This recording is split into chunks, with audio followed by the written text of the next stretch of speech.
They're still going.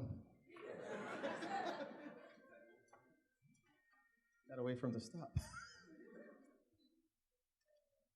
All right, another round of applause for our bagpipers.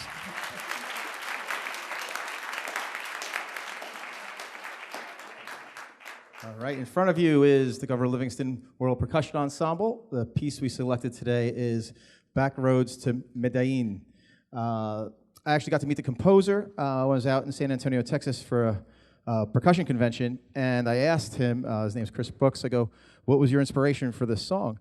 And he goes, every year, I write a few songs, and I stand in front of a globe, I spin it, I put my finger on it, and wherever it stops, I write a piece about it. So I was like, okay, kind of interesting. And then when I looked into the piece and researched a little bit, I realized that, okay, Medellin is a second largest city in Colombia, and it's really beautiful out there and in the Andes Mountains. And this piece depicts that, as well as the countryside and the back roads, which is not as pretty, where there's actually a lot of drug lords and fighting going on. So you're going to hear a little bit of that too in this piece. So enjoy the back roads of Medellin.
All right, at this time, we're going to bring out the fantastic Mr. O'Sullivan and his amazing jazz ensemble.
Thank you.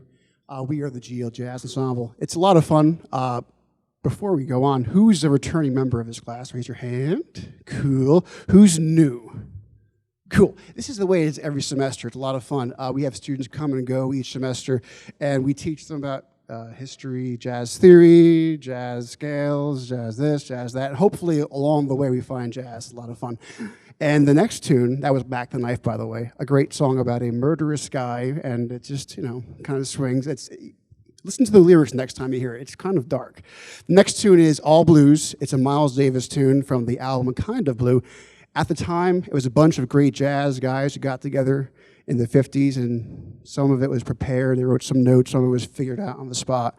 And they just recorded, and it became the top-selling jazz album of all time. And it's nothing particularly technically amazing about it. It just created a vibe and a feel. It's kind of down-tempo. Enjoy All Blues.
The next thing I'd like to do is that there are seniors in this group, but some of them are leaving this semester as of right now, unless things change. And if it don't change, we'll be in the market for a bass player. So if you want to join us, we'd love to have you, a bass and guitar player. And, you know, it's jazz. You just sort of go with the flow. But we have Ryan Hernandez and Teddy Cole, who are leaving this class. They're seniors. They've been here for a couple years, and they're a great addition, and we'll miss them. We wish them well. They're both going into music. And bravo, guys. Congrats.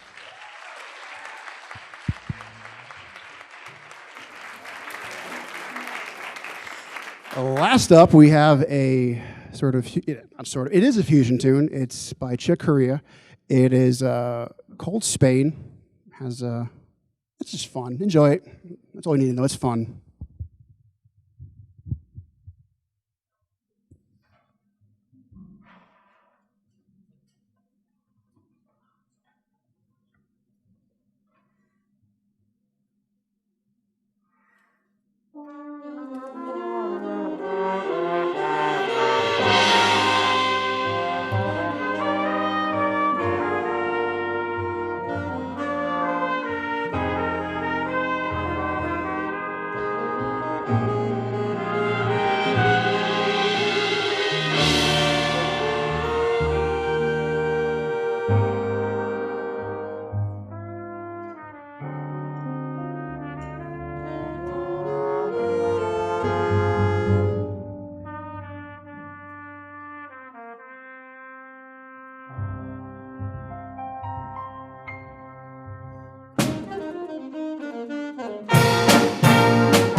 Thank you. After the intermission, we will have the concert band. So when I finish speaking, please come on up behind the stage, concert band. Before we do that, one more round for the jazz ensemble. A lot of fun. Thank you.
Thank you. The next piece is an interesting piece. It's written by the Pulitzer Prize winning composer David Del Tredici, and it's about Alice in Wonderland. It's actually an opera, and this opera kind of paints Alice in Wonderland in a different light. Actually, not a whole different, because the book isn't just a kid's fairy tale. It has some meanings of life and messages. And this piece takes the beauty of Alice in Wonderland, but sort of shows you, hey, life isn't always as pretty as you might think. And it can be pretty still. The pain and suffering that Alice goes through can be pretty. The title Acrostic Song is from the opera. What it did was they took Alice's full name, and each line starts with that letter. So A would be the first line, and then L, I, and the piece was transcribed with the composer's permission for band. And this is Acrostic Song.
Thank you. Actually, next piece is sort of in a similar vein, but totally different. So it's kind of the same, but totally different. What it is it's an homage to one of my favorite composers, an American composer. He's getting more and more recognition as the years go by. His name is Charles Ives from Danbury, Connecticut, a community that's not far from here, a couple hours. And then they were known for making hats at the time. And Charles Ives grew up the son of a bandsman. And his father was not your average bandsman. He was kind of quirky. He would have his kids learn piano, but maybe one hand would be playing in one key, and the other hand in another key, which sounded kind of wrong and cacophonous. His father had a marching band that he would split up in the town square, having them play different pieces across the square. Because why not? Got a marching band, it's kind of like your own little personal army. A lot of fun. And it actually sounds kind of like a parade. When you go to a parade, you'll hear bands going by, and right in the middle of the two bands, you hear both bands together. Now, Charles Ives loved Mozart and Beethoven, composers who made music sound absolutely perfect. But imagine, if you will, that life isn't so perfect. And Ives also believed in that. He believed in writing music that was a bit barbaric, a bit raucous, a bit counter to what is expected. He was the organist at a church in Montclair, and he was used to sopranos always singing just a little bit low on the pitch, flat. So instead of writing the right note, he wrote the wrong note for them. Why not? Because if it's wrong and it sounds right, and if it sounds wrong, it just sort of made his sort of day. He liked having things sound weird. So in this piece, there are deliberate mistakes. There are deliberate quotes and misquotes. It's been a challenge for us because the things that they expect it to do, it doesn't do. And it can be beautiful the way it is. Life can be imperfect and perfect at the same time. So this is an homage by David Maslanka to Charles Ives called Rollo Takes a Walk. Who's Rollo? Sorry, Rollo was a pre-revolutionary war character, cartoon character, that was used for propaganda. And Rollo always did everything perfect, Do this, Rollo, do that. Everything's going to be perfect. So Charles Ives loved Rollo because he didn't like Rollo's standpoint. So it's kind of like Rollo, like life so perfect, come take a walk with me. I'll show you the dark side of life. Rollo Takes a Walk.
Thank you. Before our last tune, a couple acknowledgments. I want to acknowledge the incredible efforts of the GL TV lights and sound crew. They're just amazing. Maddie and Austin back there, and Mr. Voorhees and all of them. Thank you.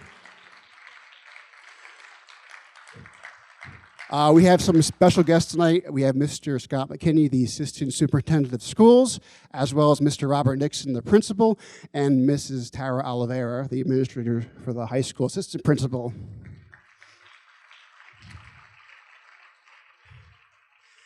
And of course, my supervisor, Mrs. Lori Scott, who's somewhere. No, that's not her. I can't see a thing. She's out there somewhere. Thank you. The last tune is a toe tapper, as we would say. It's Prairie Dances by David Holsinger. Happy New Year on behalf of the GL Music Department. We look forward to seeing you in May. May's a bit different. We're having all three big groups on the same night. So it'll be band, choir, orchestra. We'll be combining them. So it'll be a lot of fun. We'll see you in May. Thank you very much. Happy New Year.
Thank you, and have a safe trip home. One more round of a hand for all the groups tonight: percussion, bagpipes, jazz, concert band. Thank you.